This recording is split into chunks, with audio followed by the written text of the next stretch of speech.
Hi, my name is Josh Ullman, and I wrote about the Gourd Dance in my final essay for this class.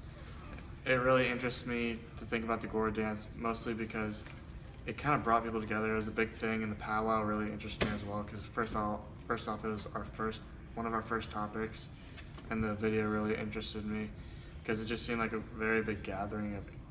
I guess it is a very big gathering of intertribal people or intertribal relations and everything included inside of that. And so one thing I want to talk about is the Gourd dance specifically and the history behind it, the music, the dance, and the present time of it. I used 4 different sources, and those sources are the textbook, of course, is a great resource. Then also Bill Walker's Powwow Circle Gourd Dance journal article, Benjamin R. Cracked Kiowa powwow's tribal identity through the continuity of the Gourd dance, and finally Clyde Ellis's Truly Dancing Their Own Way, Modern Revival and Diffusion of the Gourd Dance. So that's what I was talking about, the present time, because I think that article would really help me understand more things about it. So what I'm going to talk about right now is the history. So a very neat origin story. All Native American dances, songs, and everything else like that, traditions, all have significant origin stories. Some may not seem scientifically correct and everything, like a wolf speaking, but it actually is really neat, and I think they are true.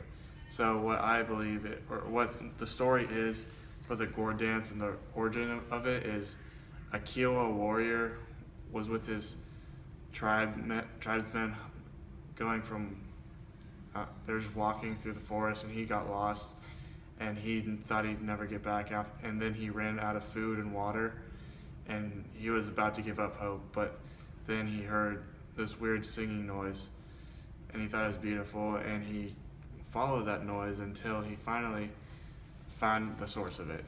And the source, odd enough, was a wolf, a red wolf to be more specific, singing with a gourd rattle in its paw, and he was standing on its hind legs. And so what was happening was he saw this and he thought it was so beautiful, and once he approached it, and he approached the red wolf that was standing on his hind legs, and he realized that the gourd he was shaking, the rattle, was to keep the tempo of the song and the singing. And so what he told him specifically when the Kiowa warrior asked that, he asked for help and direction and complimented him on his song, was the red wolf told him, "Take this dance and these songs to your people. If they cherish their tribal ways, this dance and these songs will be with them." And so that's where the origin of the Gourd dance kind of came from. He took them he brought back the songs and the dance to the Kiowa people because he found his way back after the red wolf helped him.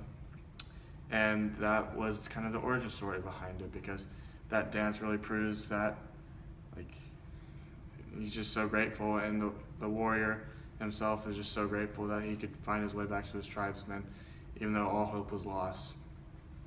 And to honor that red wolf and the story behind it, and during the Gourd dance, or I guess after every song of the Gourd dance, they shake the rattle and the gourd rattle and howl like a wolf to show honor and tribute to him. And the next thing I'm going to talk about, that's basically it with the history.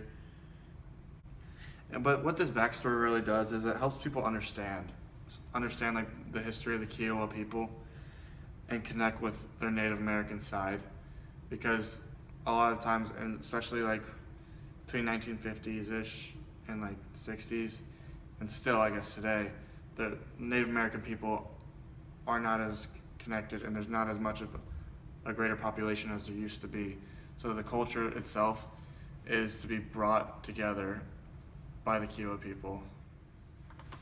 So when the Kiowa people are brought together by this Gourd dance, and I guess by the powwow in general, this really used to be a religious dance, and is one with it shows that you're one with the spirit and one with the Kiowa warrior people of culture. But now, since powwows are becoming less religious and leaning more towards secularism, the this has somewhat just been known to show the culture and not as much of the spirit as it used to be. And so, what I'm transitioning into next is the dance moves that occur during the Gourd Dance. And what it is, it's kind of odd, but it is. This is a big part of the American culture, somewhat, that the women are somewhat not allowed to dance a lot in the warrior dances, and this is one of the warrior dances. So, I mean, later on in history, they have been able to get more lenient with it, and they are able to dance on the outskirts of the circle, but it is only male dancers that are only allowed in the circle. So now what happens is each of the male dancers have a gourd rattle in their hands, and they shake them to the beat of the song, and then there's one big drum in the center of the circle that creates the tempo. And it starts off slow, yes, but then it increases to a faster beat, which controls the whole song and the whole flow of the dance as well. So when that happens, the men begin with the starting song, and after the starting song goes the head dancers, I'm pretty sure they're called. Yes, the head dancers. They are the ones that first start off dancing, and there are 4 of them, and then it transitions more into just a slow trotting back and forth of shuffling their feet. And once the beat changes, then they shuffle closer to the center of the circle. And this goes on for quite a bit, but after, like I said before, like after every song, they howl like a wolf and shake the rattle in honor of the red wolf. So, like that, I'm gonna talk about the song because I was already talking about the song before. So I'm gonna mix the drumming and the singing together. And so what the song is it has a very slow tempo at first, but then it starts to increase even faster. But the thing is, it sounds more like vocables that are being used instead of texts. So, but it's a constant beat, which is fairly easy to dance to. It's a simple dance, and you will be able, they're easy to find on the internet if you want to look them up. So what also brings together this whole music, or the whole dance itself, I guess, is the drum beat, but also the singing and the gourd rattle. And those are like the gourd rattle and the drum are the 2 things that accompany the music and the dancing.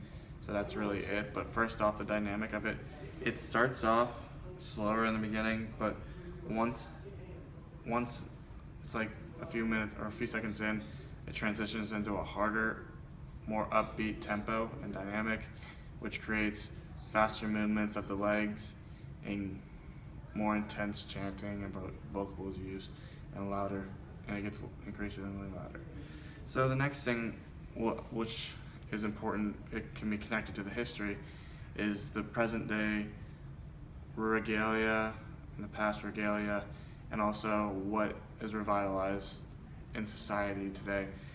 But so it talks, one of the things in the textbook it talks about is how the women are not allowed really in the area at all in the very beginning of when it was made in the Gourd Dance. But now they have some leniency, like I said before, where they're actually able to be joining in the Gourd Dance. But and there's 2 things where they're able to. They can either dance in the outer circle, or if they're honoring someone, they are able to dance behind them and honor and respect them. And the next thing that you could say for the present day stuff is that now a lot of people don't always have the regalia and the wardrobe that they can wear. So instead they wear blue jeans and a nice shirt, which helps out, which is more convenient for them, but like it's not as common, but they still accept it to an extent. And it's also like accepted in the more informal Saturday night powwows, which is also, the Saturday night powwows are just very informal and entertaining and fun. And so what also there is those people can be very grateful. The people wearing all the comfy clothing and the jeans, they can be grateful for the Native American culture activism that occurred from the 1960s through the 1970s, because they surged up most of the culture and created a different movement which helped the Native American people understand that they can't just live how they used to and they gotta conform with the technology, but they were able to actually conform with it. And that has spread all throughout the country, and that culture was a big part of why the Gourd Dance was able to spread, and that activism was because it was a common dance and it was a way to show the appreciation for the Kiowa culture, and it was also used in the powwows, which are very popular in the Plains regions and throughout and that also could be spread to different places because it was a spread culture and all was accepted. And finally, the Gourd Dance altogether helped society and the Native American people come together, since it was such a simple dance and there wasn't much to it, and also since it was such a simple dance, they were able to compromise with the clothing and the technology that they use nowadays and the powwows all around society, all in the world, and they were able to use them.